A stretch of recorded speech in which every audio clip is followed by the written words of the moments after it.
सोचिए, क्या 400 साल पुरानी कोई कविता आज के जमाने के रिश्तों के बारे में कुछ सिखा सकती है?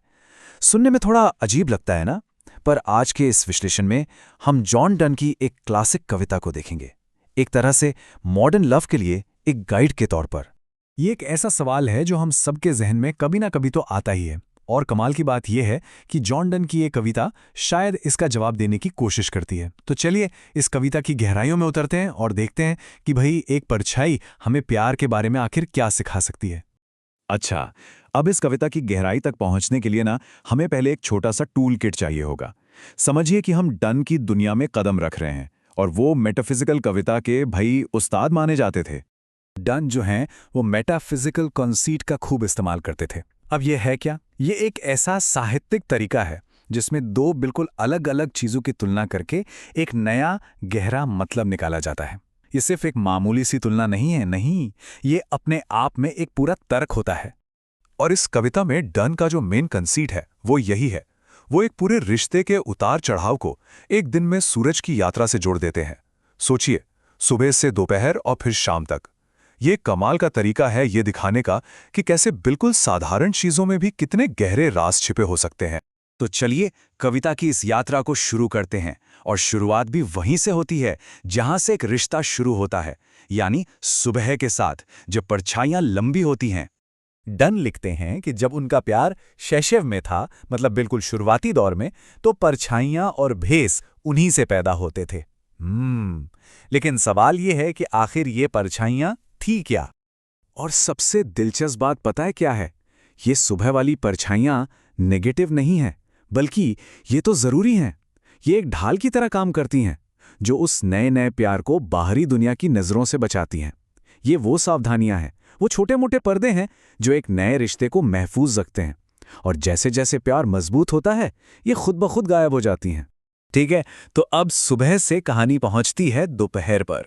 सूरज अब सीधे सिर पर आ चुका है और रिश्ता भी एक बहुत ही अहम मोड़ पर पहुंच गया है। ये तो एक बिल्कुल नेचुरल चीज है ना? जब सूरज ठीक हमारे ऊपर होता है तो हमारी परछाई हमारे पैरों के नीचे ही कहीं खो जाती है, गायब हो जाती है। डन के लिए यही पल प्यार में एक जादुई, एक मैजिकल मोमेंट का सिंबल है। कविता में एक लाइन है, बहादुर स्पष्टता में सब कुछ कम हो जाता है। इसका मतलब क्या हुआ? इसका मतलब ये कि सब कुछ बिल्कुल साफ हो गया है, निडर और एकदम सच्चा। तो ये जो दोपहर है ना, ये रिश्ते का पीक है, उसका शिखर। ये वो मल है जब कोई दिखावा नहीं, कोई डर नहीं, सिर्फ और सिर्फ पूरी ईमानदारी और खुलापन है। ये वो लम्हा है जहां प्यार अपनी सबसे ऊंची, सबसे प्योर फॉर्म में पहुंचता है। प्यार की इस चरम अवस्था को पता है क्रिटिक्स ने भी बहुत गहराई से समझा है। उनके हिसाब से ये कविता 3 लेवल पर काम करती है।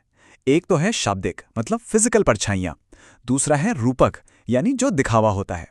और आखिर में है आध्यात्मिक लेवल, जो हमें प्यार और सच्चाई के और भी गहरे मतलब तक ले जाता है। लेकिन दोपहर हमेशा तो नहीं रहती। सूरज अब ढलने लगता है, और यहीं पर कविता अपनी सबसे बड़ी, सबसे जरूरी चेतावनी देती है। कविता में एक चेतावनी है कि अगर प्यार इस दोपहर की हालत में टिका नहीं रहा तो फिर नई परछाइयां बनने लगेंगी। और ये जो नई परछाइयां हैं, ये पहले वाली से बिल्कुल अलग और कहीं ज्यादा खतरनाक हैं।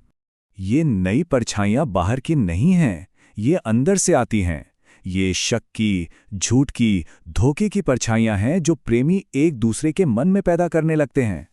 ये परछाइयां उन्हें दूसरों से नहीं, बल्कि एक दूसरे से ही अंधा बना देती हैं, और धीरे धीरे प्यार को अंदर से खोखला करने लगती हैं। तो देखिए, दोनों तरह की परछाइयों में जमीन आसमान का फर्क है। सुबह की परछाइयां तो एक तरह का सुरक्षा कवच थीं, जो प्यार को बढ़ने में मदद कर रही थीं। लेकिन दोपहर के बाद वाली परछाइयां, वो जहर हैं जो प्यार को धीरे धीरे खत्म कर देती हैं। एक प्रोटेक्टिव है तो दूसरी डिस्ट्रक्टिव, एक बाहरी है तो दूसरी अंदरूनी। और अब हम पहुंचते हैं कविता के सबसे चौंकाने वाले और सबसे यादगार हिस्से पर, एक ऐसी लाइन जिसकी गूंज आज भी सुनाई देती है। प्यार एक बढ़ता हुआ या पूर्ण स्थिर प्रकाश है, और दोपहर के बाद उसका पहला मिनट रात है। जरा इस लाइन के बारे में सोचिए। मतलब जैसे ही प्यार अपनी पीक से जरा सा भी नीचे आता है, वो फौरन रात में बदल जाता है। कोई शाम नहीं, कोई धुंधलका नहीं, सीधा रात। ऐसी लाइनों को एपिग्रामेटिक कहते हैं। मतलब छोटी सी लाइन लेकिन असर बहुत गहरा। ये यादगार होती हैं और एक झटके में एक बहुत बड़ी सच्चाई सामने रख देती हैं। एक तरह से ये किसी पंच लाइन की तरह है जो सोचने पर मजबूर कर दे। तो डन का आखिरी मैसेज यही है, प्यार या तो लगातार बढ़ रहा है या फिर वो अपने पीक पर स्थिर है। जिस पल भी ये बढ़ना रुकता है या कमजोर पड़ता है, उसी पल ये खत्म होना शुरू हो जाता है। और ये गिरावट ये कोई धीमी प्रक्रिया नहीं है, ये अचानक होती है, बिल्कुल बिजली की तरह। दोपहर के बाद पहला मिनट ही रात है। और शायद यही वजह है कि 400 साल बाद भी ये कविता इतनी रेलेवेंट लगती है। ये प्यार के उस बुनियादी संघर्ष को पकड़ती है। हम सब हमेशा के लिए स्थिरता चाहते हैं, पर समय और बदलाव की हकीकत हमेशा हमारे सामने खड़ी रहती है। और आखिर में ये कविता हमें इसी एक बड़े सवाल के साथ छोड़ जाती है, क्या सच्चे प्यार को हमेशा के लिए उसके शिखर पर उस दोपहर में बनाए रखना मुमकिन है, या फिर हर दोपहर के बाद रात का आना तय ही है? ये एक ऐसा सवाल है जिसका जवाब शायद हर किसी को अपने रिश्ते में खुद ही खोजना पड़ता है।